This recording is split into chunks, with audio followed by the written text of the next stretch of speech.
let's overhand smash this matchup. Luminosity versus In Memory of Gabe. First pick on the Luminosity side. Giannis will be banned out by LG. They don't want to see In Memory of Gabe. You all right there? I'm good. You're a little red right now. I'm good. A lot of smashing going on lately, it seems. Hunbats and Zeus going to be banned out. Is anybody at all appropriate for broadcast here? This is what happens when we lose aggro. Everything. Dadgro, you mean? Thoth is first pick here. No surprise. He's been very strong throughout the entirety of this split on the SMITE Pro League, whether he's banned or otherwise. Coming through for Luminosity, we'll see him likely in the mid lane. And Cabrakan following suit alongside a Cirquet, two very favored picks right now, going the way of Memory of Gabe, which I'm sure they're more than happy about considering the lockdown potential that they now possess on this Thoth.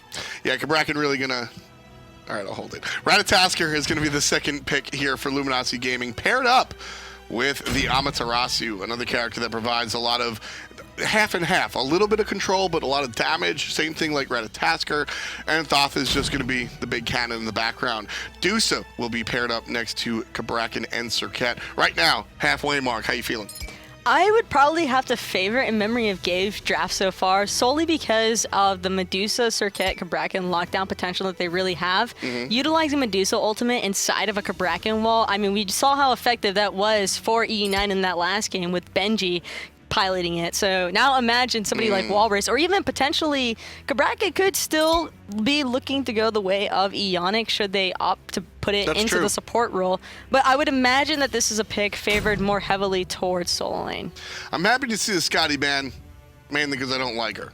But importantly, she's picked up speed very recently, and Barracuda certainly one of the players that wants to embrace some of the characters that are going to be very strong. So LG not going to have that available. Instead, Jeff will be playing Kepri, and it'll be the Shibalanke. This is Barra's least favorite hunter. Least favorite hunter. Yeah, he absolutely hates Shibalanke. But if Barra's playing this character, that means that he's back. And I guess we'll be talking a little bit about how that character really makes himself useful.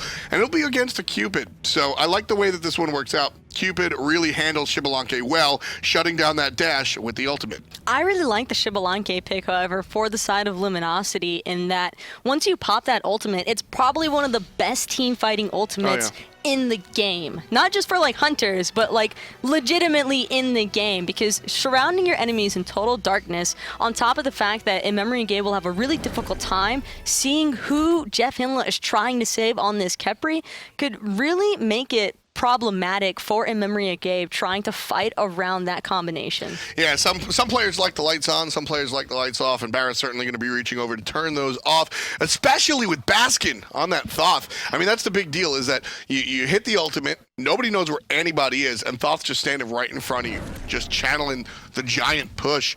And we'll see an early pause, very early on. We'll come and we'll talk a little bit about that Shibalanke. As we said, the ultimate, certainly one of the stronger choices, but his lane clear is abysmal. Bad. I mean, why are we seeing in a world where just 4 weeks ago we said, listen, if the god doesn't have lane clear, he's irrelevant. The season 4 is all about lane push. We're seeing Shibalanke return. So why?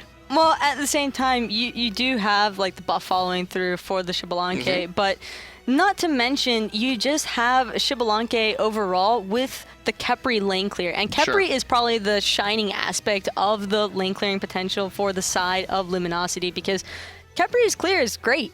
He has no issues whatsoever in ensuring he provides a little bit of that shield, so that way you don't take as much creep damage. And then on top of that, Shibalanke really isn't too awful when he has his bolas procced, because it permits of the AoE spread of his auto attacks, which is really important as far as clear is concerned. Players are having a little bit of technical difficulties at the moment, so we're going to shake those out in just a minute. Sorry about the repeated pauses. This is, like we said, players just getting everything situated. So, yeah, I mean, the Shibalanke does have a little bit of change there, but like you said, I think you nailed it when you said Kepri. It's the fact of the matter, the lanes are not individual characters in a vacuum. depending on your strategy. Khepri's going to hold hands here on the left side. Well, actually, no. He's going to join the mid lane. So Barracuda going to have some issues of his own there at the beginning, at least, to start off with. With that in mind, however, it's not like Barracuda's going up against a Ra, or, I don't know, Medusa, I guess is probably more appropriate. Snoopy on the Cupid. Not exactly numero uno when it comes to wave clear either. Cupid, however, is probably going to have a little bit of an easier time when it comes to a clearing aspect for the lane, considering he does have the Heart Bomb AoE spread, and that's always a strong factor, especially against a Xbalanque who can be a little bit more... He has to play so passive early on, especially being left alone. So while he's losing his buffs, because clearly Ionic and Snoopy are going to opt for invading that red buff, potentially even taking away the purple from Luminosity, at the same time, it's safe for Barra because he's not losing out on too much farm because he's not splitting anything. So he's mostly able to keep up with Snoopy. So here's the thing is that, okay, they're not going to employ it. Sobek is one of the better characters when it comes to really abusing this 2-on-1 situation. You can easily zone a player out with a Sobek, right? And we're not seeing that out of Gabe. Is there any reason why?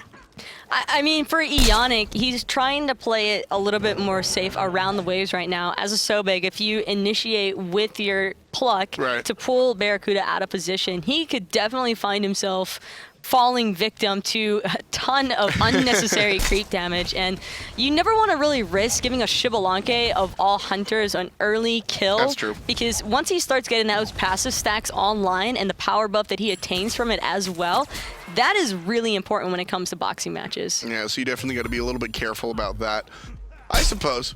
Ionic will most likely be spamming his pluck off cooldown once these later stages of the game are developed, especially considering that Barracuda's dash is ultimately a longer cooldown than the pluck, so he has to play it safe. Walrus on the Cabrakan, off to a shaky start here as Scary D gets some help from the jungle Ratatasker. Mask has had a great season, certainly trying to help out Scary D. Walrus just stuck underneath the tower. I love Scary D's play here, and this is where totally he's probably having a ball in the back room. As you watch these solo laners, he walks towards Cabrakan. He's not making any attempt because then the tower starts targeting him. He's just making the player know. He's making Walrus know that it's not going to be easy. Oh, the stun. That might secure Barra's death. In fact, it will if one more shot lands, and it does. Snoopy picks up first blood in memory of Gabe. Winds up the first on the board as Barracuda sits out. And that's the risk that you run into playing that Xbalanque and being left all alone. While I don't necessarily blame Luminosity for wanting Jeff Hindla to be roaming around the map, applying mid lane pressure because they were probably anticipating losing that solo or duo lane I think clear. It's the wrong call. It's still, yeah, he probably should be providing a little bit more support to Barra because it doesn't matter whether you're Barracuda, Zatman, or Snoopy. It's hard to make a hunter like Xbalanque who still has a little bit more struggling when he's up in a 2v1 scenario. Exactly. It's the 2v1 scenario that really does it for me. Once Ionic shows up in that lane, I want to see Jeff Hindla show up and help out Barracuda. Because like I said, you're either going to get zoned out by an aggressive team, or if the team's a little bit more passive, like we've seen Ionic play, you're just going to wait, and then when the moment comes, you're going to die. And Ionic pulls that out absolutely fantastically, Gabe being first. Jeff Hindla now still playing the rotation game, sitting out there in mid. Look how safe Barra has to be. There's nobody in lane, but he knows the enemy's in his jungle, so he has to play back safe on the tower. And immediately, in memory of Gabe, looking to try and make something happen after losing their buff, but the Cupid ultimate should be enough to deter the follow-up, and Ionic's just going to run away with his ultimate, and really, it just...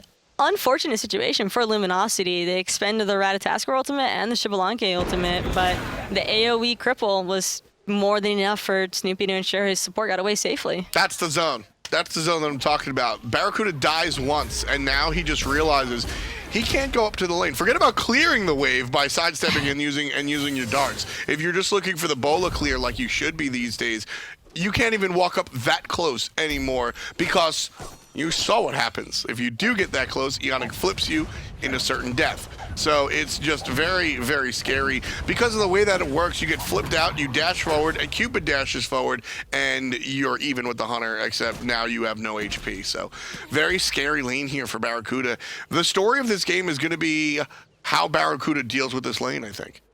I think it's going to be how Luminosity deals with Barracuda being so far behind, because typically Barra is a catalyst for Luminosity in that he's usually the one ensuring that Luminosity is maintaining a lead over these teams because he's exerting so much pressure onto the duo lane. And so now with him being behind like he is, it makes things a little bit more difficult for Luminosity to try and factor and play around this. But if they keep their heads on their shoulders, I think that overall they'll be all right. They just need to buy Barra enough time to where he can actually secure a little bit of farm for himself and ultimately make this Xbalanque be as effective as it can be. They need to buy Barra enough time so Barracuda can actually buy some items.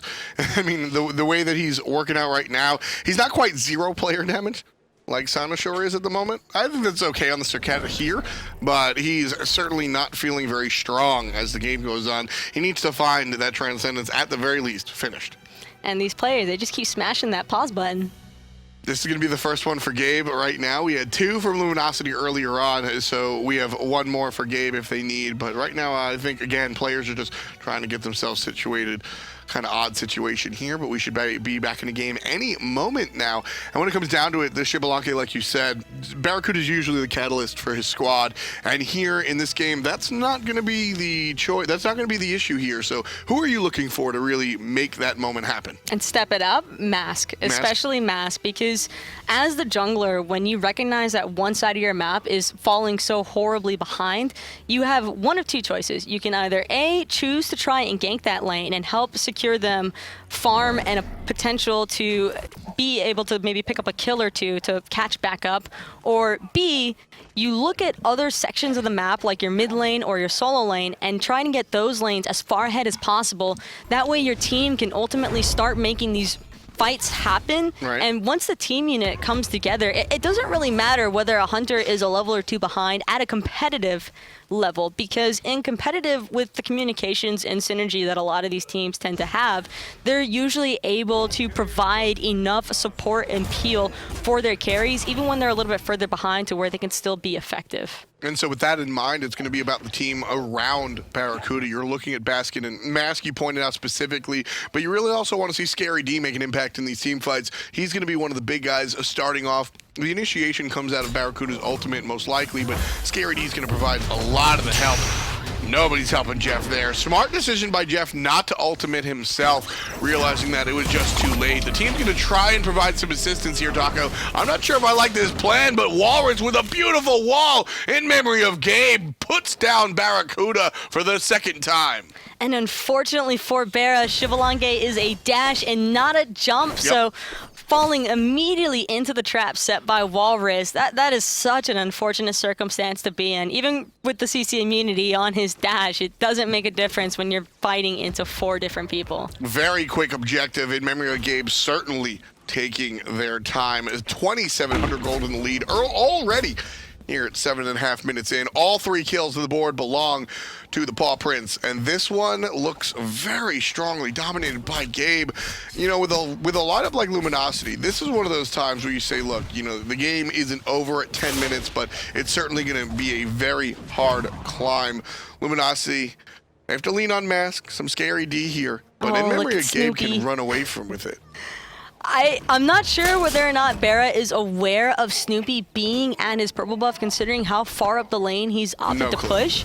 And now Snoopy has the opportunity to just follow suit right behind them, and it's really going to be difficult onto Barracuda to decide where to go. But it seems Snoopy would rather have the farm. That's a hunter for you. Yeah, Snoopy just wants to. Well, that's Snoopy for you. He didn't have his ultimate available, so he probably didn't feel as though the heart bomb, or even if he had the heart bomb stun available, that it would be enough damage to really secure the kill this early on to Barracuda. But still, that's a little bit risky on the side of Barra. He's feeling pretty confident pushing up that far against that draft. Kerwind helping out his buddy Barracuda right there. He just stood still and took a couple of basics out of Barra. That's going to put him at the top of the player damage. Now, it's irrelevant player damage, but hey, it's something Barra can hang his hat on. He's 0-2-0, so he kind of needs something right now. And nothing wrong with that in the slightest. And there's the ultimate from Cupid coming through. The Heart Bomb stun not available. So must have just been popped before he had the full stacks on his passive. And fortunately for Barracuda, he wasn't stunned because that damage is pretty rough right now coming out on Snoopy. Yeah, he wiggled right out of there at the last moment, so not going to be the maximum impact that I think Snoop was looking for.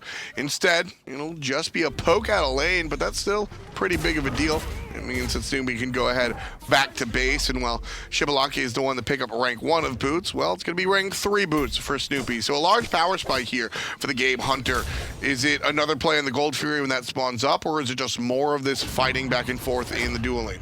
At this point in time, In Memory of Gabe should ideally be looking to keep pressuring for the picks in the jungle or lanes even, because the longer that they keep Luminosity behind with such a late game composition, the better it'll be for In Memory of Gabe looking to close this game out around the mid-game stage before the full draft of Luminosity hits its potential.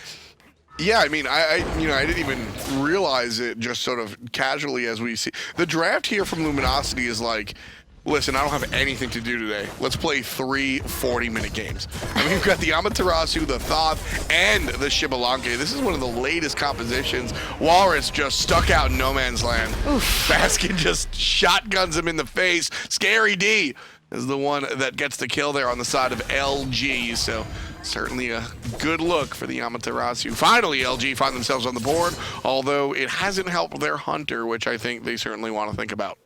I mean, I'm all right with that because Barrow's already 3 levels behind Snoopy in this dual lane. Snoopy is going to be able to exert as much pressure as he wants, and with Gold Fury being unavailable, Luminosity might as well pressure out that solo lane and take advantage of just how overextended Walrus actually was. Walrus feeling himself a little bit too much there on that Kabrakan, not realizing how much damage that Thoth was going to be putting out. Yeah, that's less an opportunity and more of just if you don't take this one, you're kind of making mistakes. Ultimate out of Harwin, the mid lane Medusa, not going to really have too much of an impact. Mask, on the other hand, takes to the sky. Takes a look at his surroundings and will ultimately opt to join the rest of the team. So not as aggressive, I think, as Gabe might have planned initially. But Luminosity, the way that they played, is going to force Gabe to really walk away. Reasonable disengage by Luminosity as well. Mass probably spotting out Snoopy, making the rotation over to the mid lane and hanging around those left mid harpies. So he didn't want to find any kind of aggression and bait his team into a fight. And Snoopy, with an excellent use of the Cupid ultimate, ensuring that they're unable to pressure into the portal demon for a steal. We talked about it last set. There is such thing as a zoning ult. It's not just a meme. Seriously, that is exactly what Snoopy brings, and that is what, when Cupid is selected, that's one of the first things I go to. Area denial is so important in a game like SMITE, where I mean the game is constantly won and lost by invades in the jungle buffs. How many times have we seen games won off of a single Gold Fury Fire Giant or the repeated invade on people's speed and red buffs just repeatedly over time? And when you have an ability like Snoopy's ultimate, it's just gonna not dissuade, it's gonna force the enemy to not show up. Gabe are going to pick up this Gold Fury. Scary D shows up way too late, and the objective control out of the dogs, In Memory of Gabe, is just out of control. 5K in the lead already. Jeff Hindla made that call a long time ago. He'd been lingering around the bottom edge of that Gold Fury, was very well aware that In Memory Gabe were on it. Just as a level 8 Khepri, now level 9, I mean, there's absolutely nothing for him to do. Yeah. Eonix got 2 levels on him already, and at this stage of the game, he's kind of just a prime candidate for Gabe to pick off because they can not only force his ultimate onto himself, but they can also hard CC lock him out of being able to utilize it onto his teammates. And that's another important aspect of Memory of Gabe's draft that we haven't really been able to talk too much about. And that I like the Khepri pick coming out for Luminosity, considering the synergy that it could have alongside of Barracuda's ultimate for a deterrence factor. But In Memory of Gabe, when you have Kabrakan stun, Circuit ultimate, and lock in with her pull from her too, and then Hurriwin's Petrify. Yeah. It's just every single member of Gabe has some sort of way to CC Jeff out of getting off his ultimate. And if that begins to become a problem for Luminosity, or if they're forcing him to expend it before these team fights really get going, Luminosity are really going to struggle finding their way back into the game. I mean, that's the way that we've seen teams really topple Khepri is, going back when Khepri was just auto-banned because he was too strong, we saw some of the teams come out and figure out how to deal with Khepri. It was just kill him. And that's certainly what In Memory of Gabe are able to do here. Nice blink forward from Show to find the backline Baskin. Meanwhile, Jeff Hindley, he's too far away. Finally pops the ultimate over the wall, although certainly didn't need to. Nowhere near death is Baskin until Snoopy shows up, drops the ultimate, drops the heart bomb, and drops Baskin. Here comes Jeff Hindley, picks up Walrus with the abduct, but that's the wrong target. Everybody's stuck. Down come the Tremors. Irwin gets the kill. 6 for In Memory of Gabe. They're going to pick up the Tier 1 tower as well, Taco. That was as fantastic a play.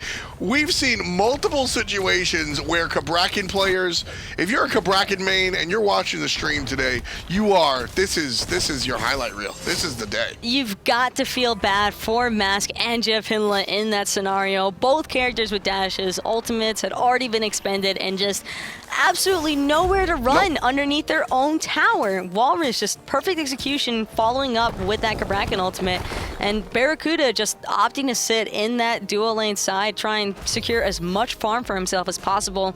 And really, these rotations by Snoopy have been the only saving grace that Barra has had as far as somewhat staying in this game and picking up just even the slightest bit of farm. Yeah, I mean, Snoopy rotates over to that team fight, and that is more beneficial for Snoopy to rotate for his team than it is for Barra to stay in the lane team-wise. But like you said, Barra actually gets some farm for the first time all game. Picks up the Tier 1 tower as well, which it doesn't really matter. Your Tier 1 tower in the dual lane doesn't really...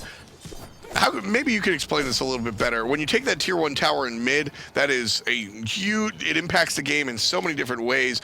But when you take the Tier 1 tower in the duo lane, nobody really cares. Well, the thing about securing a Tier 1 tower in the duo lane is that it does actually alleviate some of the map pressure being put onto a team, or help you acquire more map pressure in that Barracuda securing the T1. Now, Snoopy, if he chooses to keep rotating into these team fights, okay, great. That's fine. I mean, Snoopy's been a huge factor for Memory of Gabe as far as Keep It Ultimate is concerned. Sure. But Barracuda will now also have the opportunity to rotate into the team fights, except he doesn't have to worry about securing any farm and going back to his lane. Now those waves are free to push up into each other.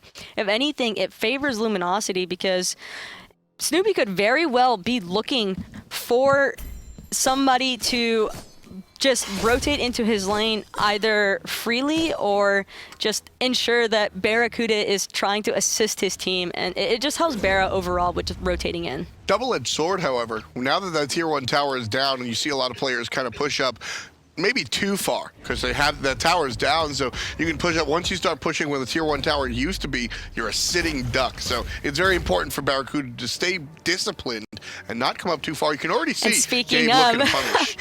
Speaking of sitting ducks, Cynosia already making his way over to that dual lane. Barra just trying to push that wave and pick up the farm as much as possible. And with 3 members of In Memory of Gabe lingering around that dual lane side, he made the smart decision just backing immediately. Yeah, you don't run back to the tower in that situation. You just, I'm out. Gold Fury spawns, and it's going to be taken down as soon as it comes up. Nobody from Luminosity anywhere close. That's going to be the 3rd Gold Fury of the game. And that goes to In Memory of Gabe, catapulting them up to about a 9,000 gold lead here at our 18th minute. 7 kills and 6 of them belong to Gabe. And they look like they're going to continue their reign of terror here, Taco. Luminosity just can't really deal with this almost 10,000 gold lead that In Memory of Gabe has. When you're playing a late game composition like this, you're expecting to be down 3 to, let's say, 6,000 gold, but 9 to 10, that's kind of problematic. Really, where a lot of the issues started to unfold for Luminosity, it all falls back to that early 2v1 scenario for Barracuda in the dual lane. Just a little bit too much pressure for the Xbalanque to handle, really. And so Ionic was able to just completely abuse Barracuda in this lane, and it just overall made things really difficult for Luminosity to try and fight back into. You can peep the flank coming out from Scary D. It's quickly chased away.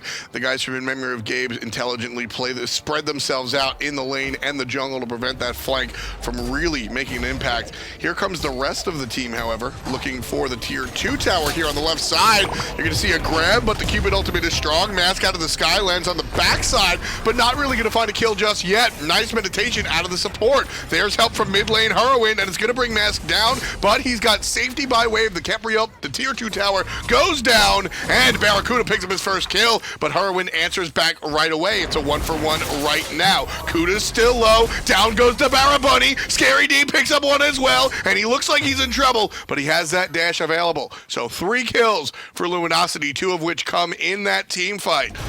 In Memory of Gabe have 8 total, though. Oh, Ionic might have been a little bit too slow. Baskin gets crafty. Can they turn this around, Taco? Scary D trying to fall up along the backside, and Baskin will fall, but Scary D might be able to make something happen onto Ionic, and he's got this ultimate up. Here comes Scary D with the follow-up. Mass just nothing for him, and instead, Scary D could potentially be in a scary situation, just trying to get out, barely alive now, already having to expend his ultimate again, and unfortunately just unable to really make anything happen there. That's what we call nonsense. None of that needed to happen. You didn't need to see those 2 players die. It just didn't need to happen. Luminosity, although at this point, you know what? I guess they're just trying to make literally anything happen. Right now they're stuck. I mean, they're down over 10,000 gold, and they have a team that at 20 minutes needs to be in a spot where they can. This is where you want to start making your moves. When you draft this late game team, Amaterasu, Thoth in the mid lane, and a Shibalanke, you want at around 16, 18, 20 minutes. This is when you want to start hitting launch. And they're stuck on the ground. In all honesty, that trade was actually probably in favor of Luminosity, despite losing the T2 tower and trading out the 2-for-2. They were able, the 2-for-2 trade that they made was a level 11 Kepri for a level 17 Kabrakan and a level 16 Circuit, both with a lot of farm, both worth a decent amount of gold, and Barracuda, who was level 15 at the time, and now Scary D could be looking to get engaged upon again. There's 4 5. members, 5! Everybody's here. It's a party. Except for Scary D. And he was not invited. No, he was invited. It was his party, and he can cry if he wants to, and that's exactly what he's doing after 5 members from In Memory of Gabe just collapse. And that tower is going to collapse just like that. 10 kills. Now Scary D falls down. He'll sit out for 30 seconds. Mask, he's able to get his buff, but he can't pick it up. The threat of Gabe a little bit too strong here. They're going to coalesce around side the Fire Giant. Wait for the fire portal? Nah, they'll wait for the portal demon. And they're gonna pick up Jeff in the meantime. He's definitely dead. Not even a chance. No. Not even a chance to try and drop his ultimate for a second. That CC chain is nasty. I really just gotta Ionic, man. That's my official Pro League analysis. Ionic, man. He's just been absolutely doing everything he needs to do. Fire Giant goes down, whether the lights are on or off. Shibalanke tries to do something, but not going to happen.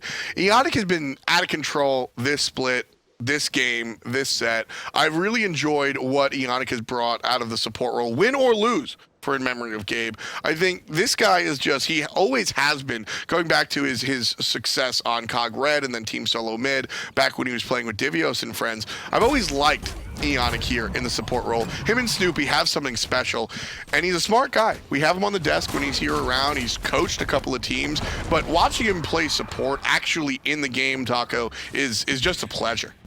And especially on an aggressive support such as Sobek Sobek, and he's able to just go non-stop in with these plucks, which is the exact kind of punishment you want against the draft that Luminosity has tried to make happen. You know, I feel like when you talk about cerebral, intelligent players, they tend to be more passive, right? And then the I play on feel, or the Aurors that are looking for the aggressive play. Ionic is that oxymoron. He's the quintessential guy that is going to sit there and pour over stats and really take the game at a very mental level.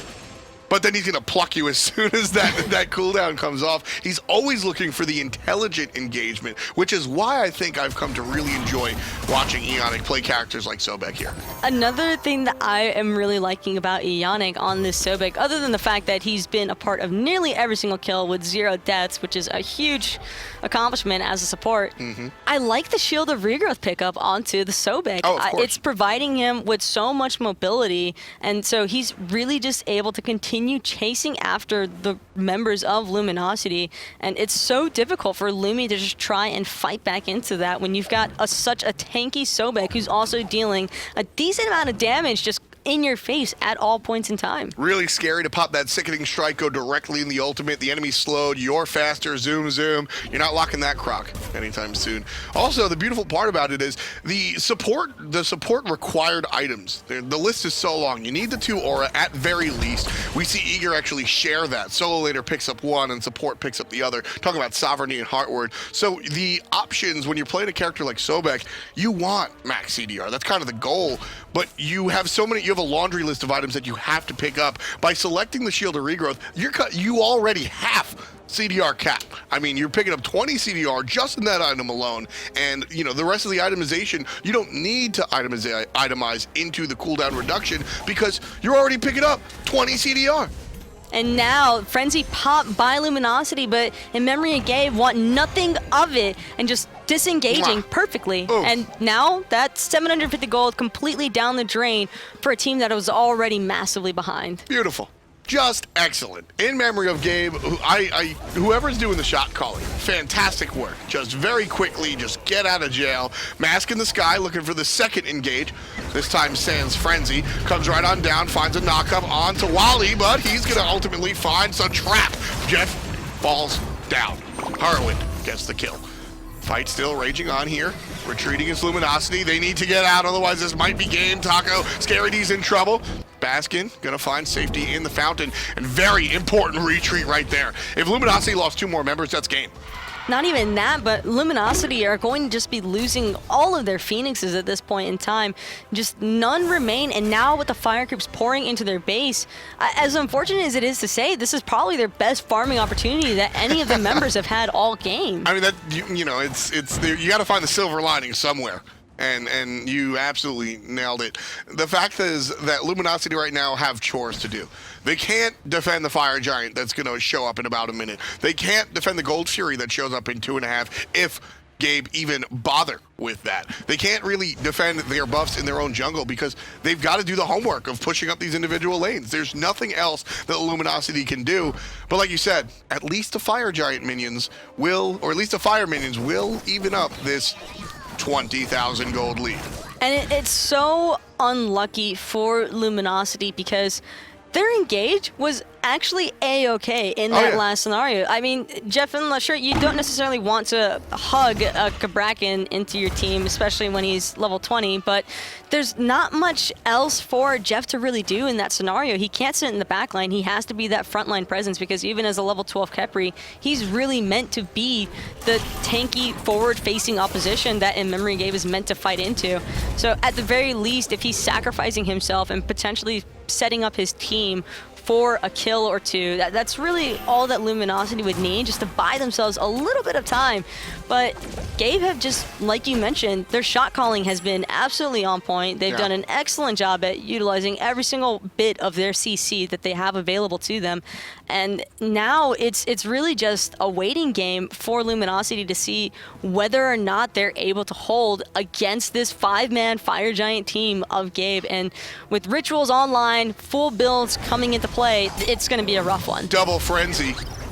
Luminosity pops their Frenzy first. In memory of Gabe, still haven't used theirs just yet. Jeff Hindla pops his ultimate on himself before the fight even begins, but the Onyx very low. Soundashore picks up the support. That's going to be a 4-on-5. That's going to be a 5-on-3 as Soundashore picks up the double kill from the jungle. Snoopy finds one himself. Gabe not done just yet. Only 2 players left to play defense, Taco, and I think that's that. The Frenzy pop to secure the kill on the Titan, and it's 15-3. 28 minutes of play, and in memory of